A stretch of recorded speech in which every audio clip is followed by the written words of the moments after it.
Hi, Theresa. Oh, hey, Tia, how are you? Good. How you doing? I'm good. It's been a good Sunday. I know. Thank you so much for being on Lessons Learned. Thank you for having me. This is like my first time being on the Yeah, I was gonna podcast, so I'm really, yeah, I'm really I was gonna excited. say. Oh, So you want to tell us about a little bit about yourself? oh, sure. So, um, so my name is Teresa. I studied government at Cornell University. Um, and I always saw myself going to DC, working either in government or with a, prominent nonprofit. I even was part of like Cornell Democrats. I did a Mm, semester in Washington, just expecting to, really go into public service and try to have an impact however I could. Um, Only for me to struggle with some health issues and other things that mm, made me prioritize getting into that career space from like a remote or hybrid basis. mm. From there, I kind of had the idea just because I was, a voracious job seeker. Got a lot of resources while I was in school about how to find great jobs and put your best foot forward when you're applying.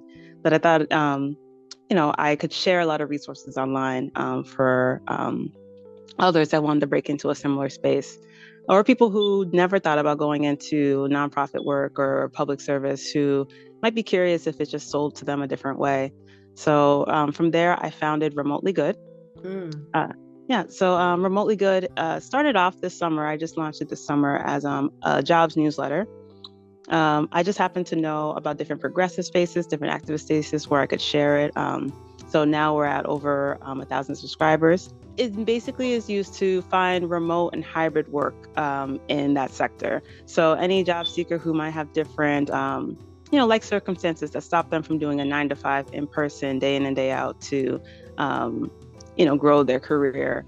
Mm. Or make an impact. I wanted to be that sort of middleman, helping people to find those roles um, to break into that sector.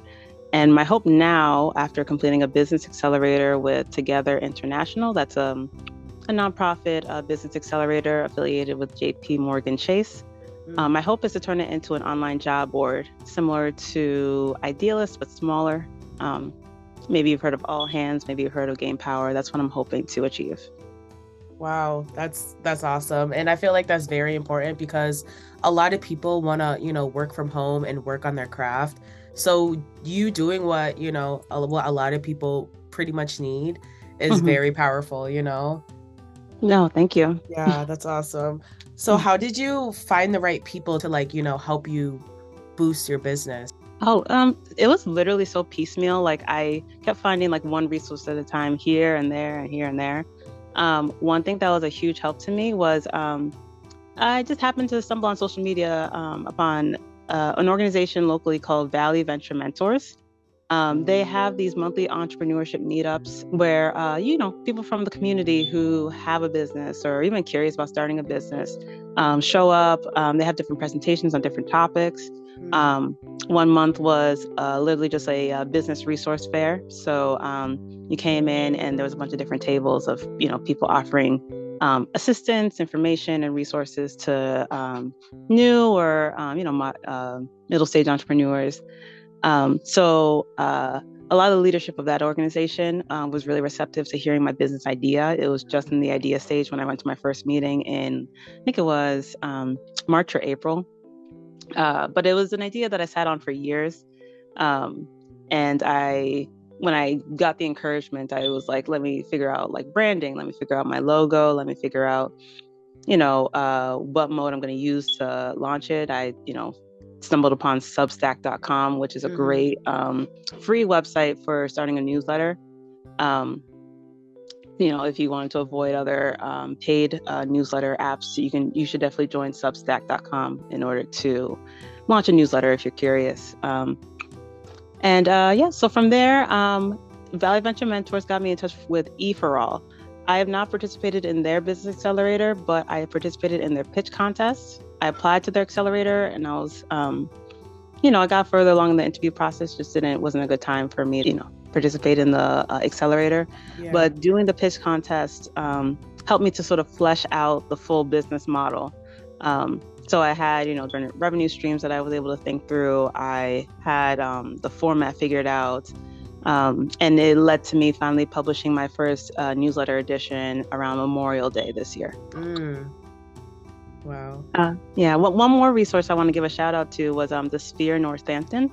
Um, they are a women's business community out of Northampton that's been so like the networking that I've done there has been really impactful. Most of their programs are free or low cost. And it's just been such a resource to connect with different women. Everyone's so encouraging at every like networking event because everyone's trying to help everybody else. And they've been a huge resource to giving me information about how to launch the business. That's awesome. Did you go alone when you went to these networking events? I really did. I was just like, well, so this idea is just like itching at me. And I feel like that could be a way to like saturate myself with a lot of information really fast, just to show up and see what these presentations are, what this business fair is about. So I usually go to these events alone, but you make connections, you make friends there. I, as you know, T, I was recently featured in the Republican and Mass Live, and Yes. yeah, thank you. It was nerve-wracking to be part of it, but I'm so grateful to the journalist. His name's Stasi Heropoulos. He handled my article so nicely. So I've heard so many good things. But I met Ariane Stewart, who's featured in the article. I helped her to get a job through Remotely Good. And I met her at like the second Valley Venture Mentors meeting I ever went to.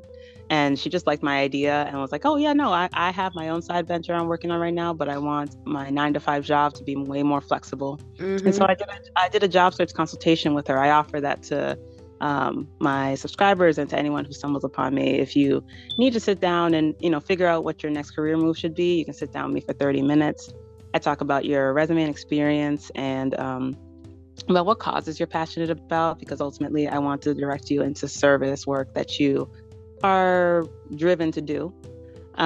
So I chatted with Ariane really early after I started my business. I think that was like June. And she's been such a resource for me as I've gone on my entrepreneurship journey. And so, when the journalist needed somebody featured, like who was somebody who would have a positive review about your business, she was the name I thought of. Wow. Mhm. That's awesome. That's Yeah. amazing. Yeah. So, were there any challenges you faced like so far? Um, Well, the main challenge that I think anyone who goes into entrepreneurship needs to Mm-hmm. remember is that it's a lot of learning as you go and a lot of failing a lot. Like, and Yes. not necessarily failing, but a lot of like feeling like you don't know what you're doing a lot. Um, it's a lot of like showing up and you might feel imposter syndrome if you just have the personality type where you particularly care about how confident you are or how knowledgeable or expert you are, then it's not too bad. You just have to be very prepared for Pretty sort of much a anything. yes, exactly. You have to be up for anything as an Yeah. entrepreneur. You just sort of be like, you have to be receptive and open-minded as you go through the process because, there's some people who are type A who like, they feel like they need to be on points when they do most things. Mm. And you should try to put your best foot forward. But like, it is a lot of just adapting to situations day by day. Yeah, that's a good point. I Hmm. feel like a lot of people need to hear that, you know? Exactly. If you're somebody who needs like a lot of structure, entrepreneurship would be not like the most obvious match for you, just because like yeah, a lot of my work is like more unstructured than anything I've done before. Mm. Like there's a vein of like sort of keeping a vein of professionalism and keeping a vein of like you know um, hitting your targets when you need to, but it's a lot more spontaneous. Mm. Hmm. What's something most people don't know about you? I know this is random, but I'm just Hmm. curious. Yeah, let me see. Oh, wow. Something I keep close to the chest. I mean, I've been kind of open about my story recently. Not a lot of people knew about the health issues I was dealing with in the past decade when I Yeah, shared it in the article, and I didn't even know I was going to be sharing it. I, was like, I just did this business accelerator, and this is my business. yeah. So I thought we were going to just be focusing exclusively on the business. And he was like, "So when did you graduate, Cornell?" And I was like, "I." didn't graduate Cornell, but I got very, very, very close that I walked at graduation, had a Mm-hmm. handful of credits, and then had a lengthy diagnostic journey um, that kind of went on for a few years before I knew what was happening with my body, Mm-hmm. and then how to navigate it too. So, for a while, it was really touch and go in terms of, to expect from myself. So, if people didn't know about my health journey before, it's because I literally didn't have answers for people yet. I was like, I don't know what's wrong. Yes. So Yes. that was a really nerve-wracking time where it was just like, what is happening? And so that might be something that people weren't expecting to see when I shared my story on Mass Live. And he probably wasn't expecting to focus on that until we Yeah. happened to stumble into me not graduating. I was like, well, why not? And it's because I have a cardiovascular condition. Mm-hmm. So, and then autoimmune issues as well. Oh. Hmm. Well, that's one thing I've learned that when you're in this industry, you kind of have to be vulnerable, to so people can like hear your story and just so they can understand you a little more. It's So, true. which sometimes is difficult being, vulnerable. You're like, whoa, I just wanted to talk about my business, like Yes. what's going on? But it's really interesting. Exactly. One thing I would recommend to anybody who kind of enters the entrepreneurship space, you just kind of have to be prepared to tell a version of your story. If you're Yeah. not somebody who's like used to being very vulnerable or very open about who you are, like at least take a little while to like think about your elevator pitch of who you are. Mm-hmm. Um, if there's certain things you want to highlight them. If there's certain things you want to leave out, leave them out. But realize that like it has to come from like an honest place. Yes. There's some like salesman types that like might like misrepresent who they are or themselves, and that's like not uncommon, but like I think the best people who like do branding are very open about um their story, and they just sort of try to keep their story in mind as they're Mm-hmm. pursuing opportunities. I liked when you said honest because that's very important, being honest throughout the whole process. Exactly. And then part of it is being honest with yourself too. Like, Yes. if I get an indicator in the next year plus that I'm pursuing this business that like it's not a good fit for me, that I am an imposter in some small or big way, that like it's just not a good fit. I want to be in a headspace where I can take that feedback and go with it instead of like Mm, trying to make it work when it doesn't truly work. mm.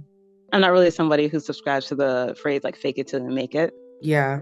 Be open about how like not in a knowledgeable place you are at all times. That leads to you being able to ask the right questions or get in touch with the right people. And sharing, I guess, gets people aware of like what resources you might need if you need them. So Mm. I think it's really important to like have that honest vein. I totally agree with you. I totally Mhm. agree. Thank you. So I just have a couple more questions. I Hmm. guess the second to last question would be, how would you balance your personal, life goals to your professional commitments? Let's see. The best way I would summarize that is that I'm in a stage of my business where I kind of have to like put a lot of attention on it, but I have run Yeah. into roadblocks. I just finished a nonprofit role that I was trying to juggle alongside Remotely Good. I finished it up right before I did the business accelerator. And so during that period of time, I was like noticing that there were certain growth opportunities I wasn't able to take advantage of. Like, you know, something I hope to put more attention on over the next year is like seeking grants, seeking investment opportunities. Uh, and focus on marketing, things like that. But Mm-hmm. when I was starting the business, I was like, so I have to juggle this and this other role. And I tried my best to sort of do what I could and give myself grace that like, oh, 30 days in, I could have done X, Y, and Z, but I was busy with work. So I have to treat this like it's a part-time job or a side Mm-hmm. venture, and I can't treat it like it's my dream full-time job, which it is. Um, Right. but it's just about having like giving grace to yourself that in those moments, yes, you should prioritize your personal life and your personal needs. And if something is at a point where you have to treat it like it's a side goal, until it can take a more full-time place in your life. And that's just what you have to do temporarily. And then, for that season, it's a part-time thing. For the next season, it's a full-time thing. So Mm, just kind of gonna going with life's punches, I guess, is right. a lot Take of it, what you have to do. taking it step by step. Exactly. Yeah. Hmm. Well, I guess my last question would be, what is your biggest, it could either be about, your business or life, but what is the biggest life lesson you've learned so far? I think it kind of touches on the honesty thing we were just addressing. Yeah. Like I don't think I would have had the idea for this business for remotely good if it wasn't from like a honest place of like I Mm, want this resource to be out there. um, it just made sense of like, I'm seeing all these jobs that are really wonderful and remote uh, and have an impact on people's communities, on the world. And I was like, I would love it if other people found out about these roles. And I went to Cornell and got all these career services. And um, I would love if people knew how to put their best foot forward going into a job interview or sending out applications. mm, So from that place, from to sort of seeing my life circumstances and my experiences as like a source of like this idea, a source of innovation, a source of you know, the birth of something that ended up being impactful for other people. That was really important for me to understand. Like, trying to make something work that doesn't work would have just wasted my time. But this was just sort of something that fell into my lap because I was like, oh, as I look around, this is what I want to do with my time. Um, And so, yeah, I would say just like lead with honesty and do a lot of self inventory to sort of find a project that would really, inspire you to want to run away with it. And wow. don't feel pressure to like have that idea the second you try to think of it. It'll just fall into your lap, just like mine. Wow. Beautiful. Lead with honesty. That's going to be the title. Lead with honesty. I love that. Oh, I love that so Yeah. much. Yeah. Wow. Thank you so much. Thank you, Tia. This was great. Yes. Hopefully you'll be on another episode. We'll see. I love doing this one, so I'd actually hope to be Yeah. on. Mm. Yay. Awesome. Well, Thank thank you. you. Have a great night. Yes, have a good rest of your Sunday.